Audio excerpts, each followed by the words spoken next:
Break के बाद आपका एक बार फिर स्वागत है। हेलो डॉक्टर में हम बात कर रहे हैं महिला रोगों की लेप्रोस्कोपिक और हिस्ट्रोस्कोपिक सर्जरी के बारे में, इस विधि से उपचार के बारे में। हमारे साथ मौजूद हैं डॉक्टर विजय नाहटा जी।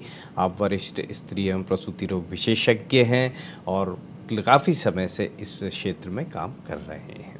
अच्छा, जब इस तरह की कोई भी सर्जरी होती है कि भाई लेप्रोस्कोपी की है, डॉक्टरों के हिसाब से तो उसमें 2 या 3 छेद होके ही सर्जरी होगी, लेकिन महिलाओं को तो ये चिंता रहती है कि भाई सर्जरी है, उसके टाँका तो लगेगा ही, उसके निशान तो नहीं रहेंगे आगे। बहुत ही उम्दा सवाल। लेप्रोस्कोपी में जो छिद्र बनाए जाते हैं उसको की होल बोलते हैं। वो एकदम छोटे होते हैं और उसमें हम सबक्यूटेनस लगा देते हैं, वो हार्डली नहीं दिखता है। और उसमें ओपन में वही जो चीज़ है उसमें लगभग 10 सेंटीमीटर से 15 सेंटीमीटर का इंसिजन लगता था, और यदि लंबा इंसिजन लग जाए तो और भी भद्दा लगता था। और भद्दा लगने के अलावा गांव की महिला हो सकता है भद्दापन के भी, पर उसमें हर्निया भी ज़्यादा होता था। ओपन सर्जरी में हर्निया ज़्यादा होता था, जो कि इसमें हर्निया की चांसेस बहुत ही कम होते हैं। और जो चीज़ और होती है टेक्निकल पॉइंट, कि कोई भी ऑपरेशन एक तरह का टोमा होता है, और ऑपरेशन के बाद में अंदर में आंतें वगैरह भी चिपक जाती है जिसको एडिशंस बोलते हैं। तो वो एडिशंस भी लेप्रोस्कोपी में बहुत कम होते हैं, मिनिमल, एकदम नहीं होते, मैं ऐसा नहीं कहता हूँ, मगर उससे बहुत ही कम होते हैं। और ओपन लेप्रोस्कोपी में एडिशंस बहुत ज़्यादा होते थे। पेशेंट को जो बाद में जो पेन रहता था वो ज़्यादा रहता था। एक कुछ भी ऑपरेशन हो गया बच्चादानी का तो 3 महीने उसको वो बिस्तर में रहती थी। आजकल जबकि हम लोग इवन दूसरे दिन, सेकंड डे, इवन कोई सेंटर में 1 डे में तो नहीं छोड़ते हैं हम, कोई सेंटर छोड़ते हैं, वो अच्छा नहीं है। महिला कम से कम दूसरे दिन हम लोग उनको छुट्टी कर देते हैं, बड़े से बड़ा ऑपरेशन में 2 दिन 3 दिन में। और जो एक बात आपने पूछी थी, रक्त स्राव भी लेप्रोस्कोपिक सर्जरी में ओपन सर्जरी के बनिस्थ कम होता है, क्योंकि यहाँ आपको मैग्नीफाइड व्यू मिल रहा है, लेप्रोस्कोपिक व्यू मिल रहा है, तो वो रक्त स्राव कम होता है। दूसरा एक जो टेक्निकल पॉइंट है, हालांकि टेक्निकल पॉइंट का फायदा हमें हो रहा है, मतलब पेशेंट को हो रहा है, it is a mutual thing. हम लोग ये समझ लेते हैं कि वो नहीं है, पेशेंट और डॉक्टर म्यूचुअल हैं। यदि पेशेंट को फायदा हो रहा है तो डॉक्टर को भी फायदा हो रहा है, डॉक्टर को फायदा हो रहा है तो पेशेंट को भी हो रहा है। एक जो हमारे जो होती है बच्चादानी के पीछे की जो जगह होती है, जिसको कि हम पाउच ऑफ डगलस बोलते हैं, ये जो एरिया होता है वो ओपन में, और पेशेंट यदि मोटा हो तो वहां में ओपन में दिखना बहुत मुश्किल होता है, जबकि लेप्रोस्कोप से हम वो पाउच ऑफ डगलास में आसानी से देख सकते हैं। इल्यूमिनेशन लाइट एडिशन ज़्यादा होते हैं।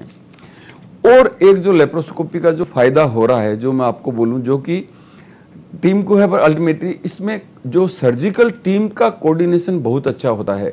हम लोग जब पढ़े थे उस टाइम में लेप्रोस्कोपी नहीं थी, हमने बाद में सीखी है बाहर देशों में जाकर के। पर फायदा क्या हो रहा है, उस टाइम हम लोग असिस्टेंट होते थे, साइड में ऐसे खड़े रहते थे, ट्रोकार लेकर, रिट्रैक्टर लेके, हमको कुछ नहीं दिखता था, कुछ भी नहीं दिखता था। अब ऊपर से थिएटर में ऊपर से दिखते थे, ऊपर से देखते थे, कुछ भी नहीं दिखता था, बस मान लेते थे। किताबों में भी अच्छी पिक्चरें नहीं होती थी। तो वही चीज़ अब क्या होता है कि स्क्रीन पे दिख रही है, तो हर आदमी जो टेक्निकल टीम का है, doctor, assistant, anaesthesia doctor, paramedics, मेरा टेक्नीशियन, इवन जो काम वाली बाई जी है वो भी देख सकती है। इवन काम वाली बाई भी बता देगी कि हाँ अभी जो है ये बच्चादानी की गांठ निकल गई है, अब डॉक्टर साहब सिलाई कर रहे हैं, 15 मिनट में ऑपरेशन समाप्त हो जाएगा। इवन वो भी बोल सकती है कि हाँ। तो ये जो एक जो कोऑर्डिनेशन ऑफ जो टीम है, अल्टीमेटली टीम को भी फायदा हो रहा है और पेशेंट को भी फायदा हो रहा है। हाँ, तो इसमें जैसे स्क्रीन पे जब आप ऑपरेशन कर रहे हैं तो पूरी टीम उसको मॉनिटर पे देख रही है, और जो सीनियर डॉक्टर्स होते हैं वो बताते भी रहते हैं पूरी टीम को, देखिए कि ये स्थिति है बीमारी की या इस अंग की ये स्थिति है, इसमें ये हो रहा है, अब हम इसको इस तरीके से करेंगे। तो एक तरह से ये जो मेडिकल पढ़ाई होती है उसका भी हिस्सा बन जाती है ये तकनीक। इलाज तो हो ही जाता है, उसका भी ये हिस्सा बन जाती है। हाँ, और एक चीज और, ये जो कैमरा यहाँ पे लगा हुआ है वो डायरेक्टली प्रोसेसर लगा हुआ है, उसके साथ में हमारा पूरा रिकॉर्डिंग सिस्टम चलता रहता है। तो बिल्कुल हाई डेफिनेशन रिकॉर्डिंग हम करते हैं, जो कि डॉक्यूमेंटेशन पहले नहीं होता। वो डॉक्यूमेंटेशन हर तरीके से काम आता है। पेशेंट को बाद में जो है, पेशेंट हम लोग आज एक पेशेंट का हुआ, आज मैं देख रहा हूँ, कल दूसरा डॉक्टर देखेगा, तो वो पूरा डॉक्यूमेंटेशन हम दूसरे उसको पास ऑन कर देते हैं, या पहले कहीं पे कराया था मेरे पास आया, तो वो डॉक्यूमेंटेशन जो है वो काम आता है।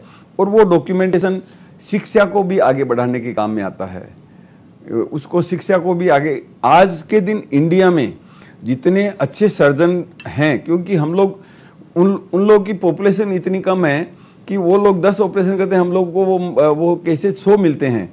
तो आज के दिन इंडिया एंडोस्कोपी में किसी देश से कम नहीं है, क्योंकि गजट्स तो सब जगह मिल रहे हैं, हम नंबर ऑफ केसेस उनसे बहुत ज़्यादा कर रहे हैं। तो आज के दिन इंडिया में हमारा नाम हो गया है। अभी आपने सुना होगा पुणे में बच्चादानी का ट्रांसप्लांट हुआ है। अच्छा, जब लेप्रोस्कोपिक सर्जरी किसी महिला की जाती है तो वो अपने सामान्य दिनचर्या में कितने दिनों बाद आती है? एक तो उसको घर के कामकाज की जिम्मेदारी रहती है, वो चिंता रहती है कि मैं कब से शुरू कर पाऊंगी। दूसरा, ऐसी महिलाएं जो फिटनेस को लेकर थोड़ी सी जागरूक हैं, एक्सरसाइज करती हैं, योग करती हैं, साइकिलिंग करती हैं, स्विमिंग करती हैं या रनिंग करती हैं, तो ये दोनों चीज़ें कितने समय बाद पूरी तरह से शुरू हो सकती है? यस, इसमें एक चीज़ सबसे बड़ी बात जो मैं आपको बोलना चाहूँगा, जो कि लोगों के मन में भ्रांति है कि लेप्रोस्कोपी इनकम्प्लीट है, कि छोटे से बड़ा, ऐसा नहीं है। वो कंप्लीट सर्जरी है, जो काम ओपन में होता था वो पूरा काम होता है।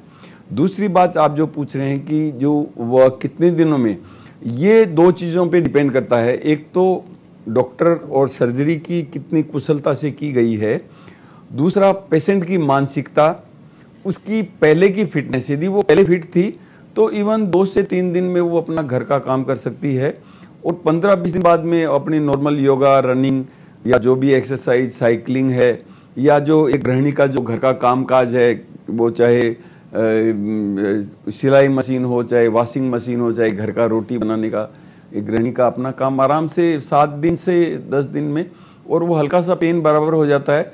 और यदि पेशेंट मजबूत मानसिकता और मजबूत शरीर का हो, तो हमने तो ऐसे रोगी भी जो देखे हैं, वो तीसरे दिन ऑफिस भी ज्वाइन कर लेते हैं, ऑफिस में भी चले जाते हैं, क्योंकि उतना ऐसा कुछ दिक्कत नहीं होता है 3 दिन बाद में।